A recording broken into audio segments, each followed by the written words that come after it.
పడదోయేంత బలమైనవి. అర్థమైందండి? ఒక్క దూత 1,85,000 మందిని హతము చేసినప్పుడు మా ఆయుధములు శరీర సంబంధమైనవి కావు, దేవుని ఎదుట దుర్గములు పడిపోతాయి అంతే. శత్రువు పాదాల కిందకు వస్తాడంతే. రాజ్యం అప్పగించవలసిందే,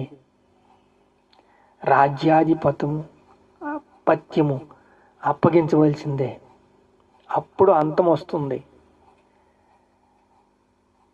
ఇప్పుడు మనము దేవునిలో ఉన్నాం. దేవుడు మనల్ని ప్రేమిస్తున్నాడు. ఎందుకంటే ఒక్కరోజు వస్తుంది, ప్రతి ఒక్కటి ఎన్ని ఆత్మలు సంపాదించామని దేవుడు అడుగుతాడంతే. ప్రయాసపడతాం. ఒకరోజు వస్తుంది, మంచి రోజులు చూడబోతున్నాము. ఆయన దూత కావలి ఉండి